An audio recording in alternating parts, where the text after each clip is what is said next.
ہر شخص یہ چاہتا ہے مجھے دارین کی فلاح نصیب ہو، تو وہ کیسے نصیب ہو؟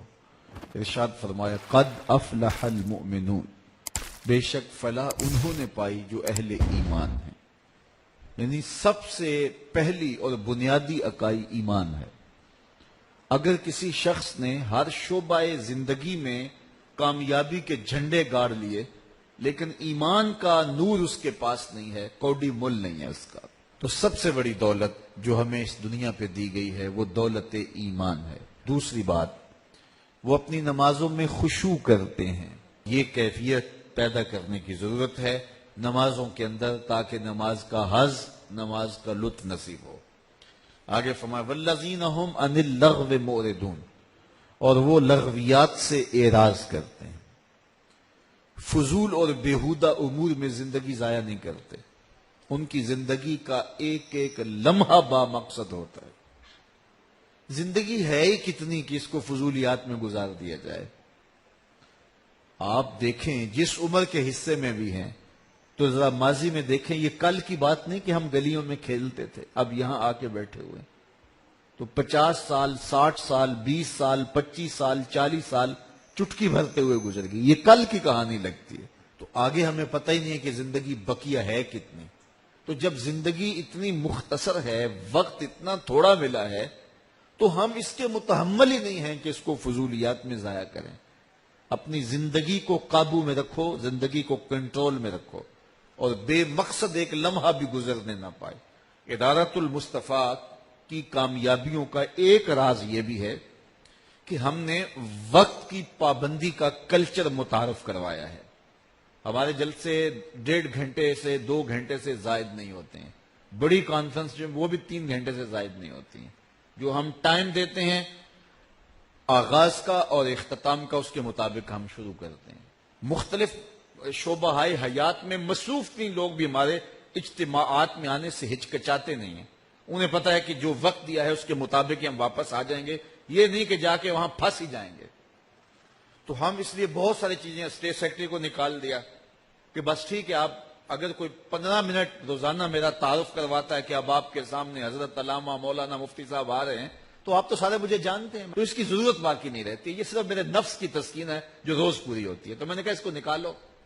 اس طرح بعض لوگ بڑے ناراض ہو گئے کہ شاید یہ نعروں کے خلاف ہے. نعروں کے خلاف تو نہیں ہوں میں، لیکن ظاہر ایک سنجیدہ اور متین ماحول میں ایک بات ہونی ہے. تو ٹھیک ہے، آپ جو ہے وہ شروع کریں اور بات ختم کریں. کچھ اجتماعات ہوتے ہیں جس میں تقاضا ہوتا ہے نعروں کا، تو وہاں جو ہے وہ آپ ضرور لگا لیجیے، اور جہاں موقع ہوتا ہے ہم خود بھی لگا دیں. اسی طرح ہم نے جو ہے وہ خطابات لمبے کرنے، اس سے جو ہے وہ گریز کیا، اور یہ حکمت بھی ہے. حضرت جابر بن سامرہ فرماتے ہیں کہ میں حضور کے پیچھے نماز بھی پڑھتا تھا اور خطبہ بھی سنتا تھا. حضور کی نماز بھی زیادہ لمبی نہیں ہوتی تھی، حضور کا خطبہ بھی زیادہ لمبا نہیں ہوتا تھا. اور اگر بچے ہوتے ماؤں کے ساتھ آئے ہوتے اور آقا کریم نماز پڑھا رہے ہوتے تو وہ بھی مختصر، لیکن بچے رونے لگ جاتے تو ماؤں کا دل بے چین ہو جاتا، تو حضور قرات کو اور مختصر کر دیتے. بتائیے حضور قرات کر رہے ہوں تو اس سے خوبصورت قرآن کون پڑھتا ہو؟ لیکن میں اس لیے تقریر لمبی کر دیتا ہوں کہ ٹھیک ہے اب لوگ مجبور ہو کے بیٹھے. یہ تو کوئی حکمت نہیں ہے، یہ تو کوئی دانائی نہیں ہے. میں آپ سے ایک سادہ سا سوال کرتا ہوں، ظہر کی نماز زیادہ اہم ہے یا جمعے کی نماز زیادہ اہم ہے؟ تو آپ سب کہیں گے کہ جمعہ زیادہ اہم ہے. تو ظہر کی 4 رکھتے ہیں فرض اور جمعے کی 2 رکھتے ہیں، تو جو زیادہ اہم ہے اس کی رکھتے ہیں 2 کیوں کم کر دی گئی؟ چونکہ ساتھ خطبہ شامل ہو گیا تھا، 2 رکھتے کم کر دی گئی. تو وقت کی قدر کیجئے، وقت کی اہمیت کو سمجھیے، اور لوگوں کے خیالات کا، جذبات کا اور لوگوں کے مزاج کا ضرور خیال رکھیے. اور اگر کوئی یہ خیال نہیں رکھتا وہ دین کی حکمت سے ہی نہ آشنا ہے، دین کی حکمت سے ہی جو ہے وہ آگاہ نہیں ہے. تو فرمایا اگلی بات والذین هم للزکاۃ فاعلون، اور وہ زکوٰۃ دینے کے عمل کو ادا کرتے ہیں. زکوٰۃ کوئی مال کا بہت حصہ نہیں ہے کہ جس کو نکالنا پڑتا ہے، یہ 40واں حصہ ہے. تو 40واں حصہ اللہ کی راہ میں دینے سے مال پاک ہو جاتا ہے. تو اپنے اموال کی زکوٰۃ دے کر کے اپنے مال کو پاک کیجئے اور نفلی صدقہ جات بھی ادا کیجئے.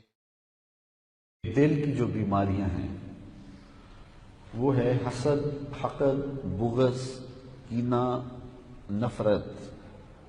یہ دل کی بیماریاں ہیں. اور دماغ کی بیماریاں ہیں غرور، تکبر، تفوق اور جو ہے وہ ریا.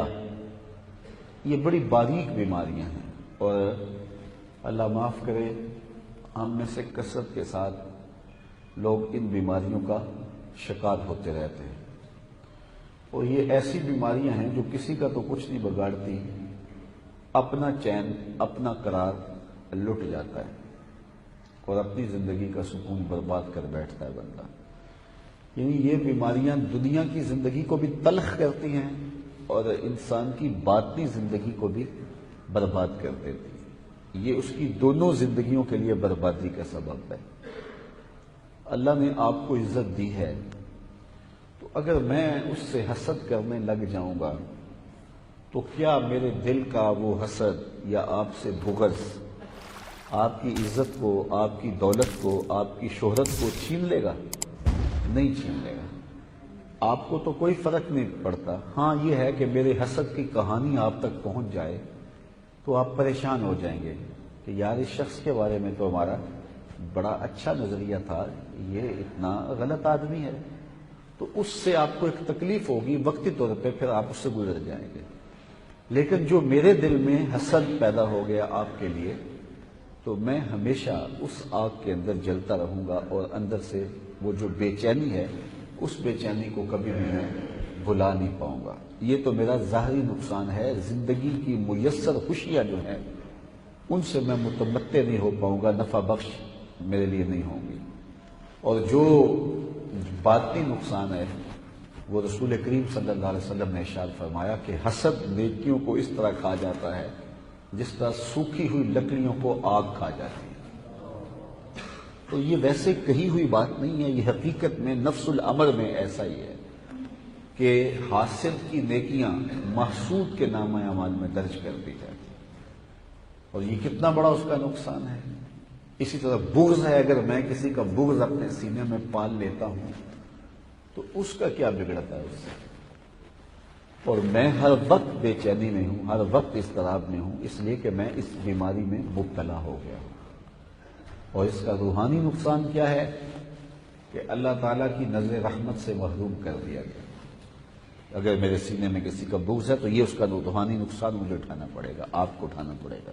تو جب دل مصفا ہوتے ہیں، دل پاک ہوتے ہیں، دل ستھرے ہوتے ہیں تو پھر رب کی رحمتوں کا نزول ہوتا ہے. تو ہمارے قلوب کا تزکیہ ہونا چاہیے اور ہم تنہائی میں بیٹھ کے جائزہ لیا کریں کہ ہمارے دل میں کسی مومن کا بغض تو نہیں ہے. یار کوئی برا بھی ہوگا، اچھا نہیں بھی ہے تو یہ عمل اس کا اس کے ساتھ ہے، میں اپنے دل میں بغض کیوں پالتا پھروں. تو ہم اپنے دل کا جائزہ لیں، اپنے دل پہ غور کریں، اپنے دل پہ تدبر کریں.